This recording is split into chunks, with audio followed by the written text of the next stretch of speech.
tukwaniriza ku mukutu gwaffe omuganzo gumanyikiddwa nga Uganda mu Kamoli nabwe kiti amanya n'eddoboozi bampita Ntambi James Rich Brian Maxudi Junior olunaku lwaleero tubaleetedde biki ebifa mu parliament obubbi obubutikidde mu parliament kwogata ne ba members of parliament okuba nti tebalwanirira muntu wa wansi n'okuba nti befaako bo kano olunaku lwaleero the ghetto gladiator Bad Bobi Wine avuddeyo n'akuba emeeza n'agamba nti eno gavumenti talabangako gavumenti ebbye bantu nga gavumenti ya President Museveni kuba nti gavumenti eno terumiriddwa muntu wa wansi n'okuba nti tebalaamu bantu magezi abasasula emisolo. Olunaku lwaleero twakitegeddeko nti parliament olunaku lwajjo yabadde nga eteesa ekiteeso eby'okuba nti bayisa ebbiliyoni 3 zibeere nga zibayambako kuba nti batambuza emirimu gyabwe mu quarantine period oba quarantine period naye nga kikwewunyisa okuba nti omuntu wa wansi Chali wange ali e Masaka, Chali wange ali e Mbalala, Chali wange ali mu Gete Nankulabye, Chali wange ali e Katanga, Chali wange ali e Nabulagala, Chali wange ali e Kireka mu Gete yo atalina kyakulya bwe bati omuntu wa wansi omufuddeko. So n'olwekyo nze government like Bobi Wine agamba nti government ekoze nnyo kyamanyi kuba nti erwanirira muntu wa wansi nabwe ekityo ye ng'omuntu omufuzi wa Kyadondo East obanga nga y'omu ku ba members of parliament yawugidde ekiteeso kya kuba nti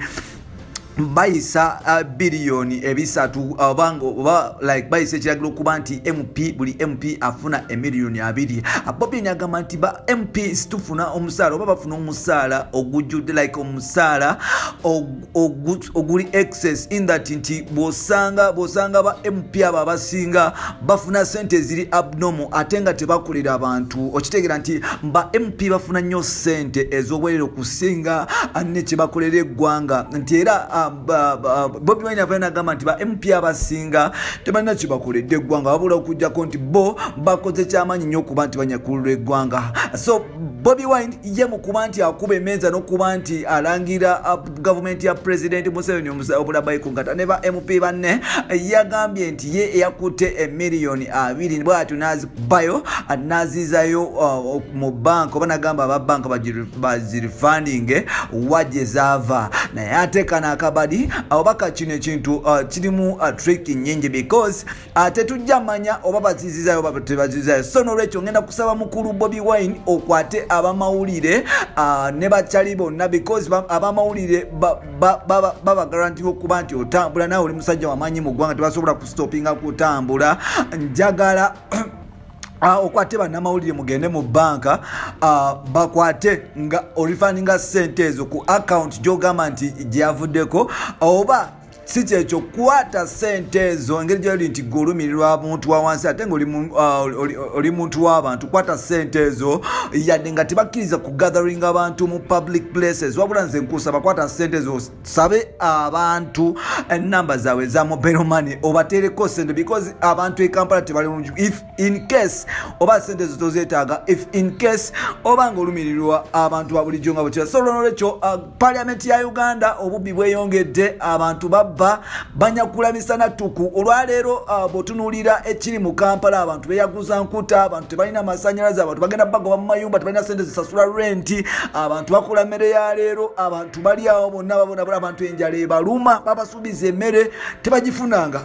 up to now botunulira mu otambula ebitundu ebimu okujjako in certain areas naye botunulirako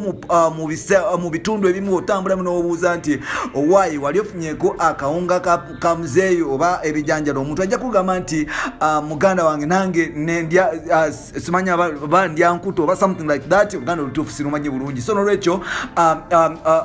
government ababaka ba parliament basazeewo nga ensi eri kukola bubi financially bo basazeeyo batunyage bunyazi oba banyage bannayuganda. So n'olwekyo Bobi Wine agamba nti nze bino sijja bikkiriza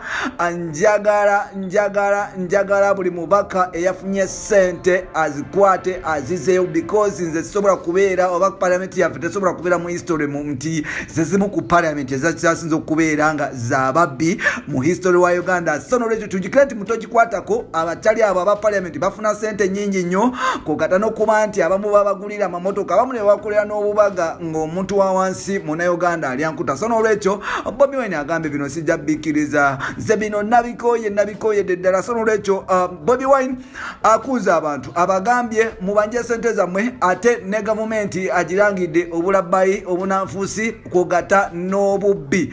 Bino n'ebirala by'oba olinda mu episode zaffe ziddako amawulire gaffe agaddako. Nsigadde ntami Jimzo Rich Boy Maxudi Junior. You can follow us anytime, you can subscribe, you can follow me on TikTok strictly Jimzo16 and Twitter Jimzo16 ne tuba nti tukwatana. Bye bye for now.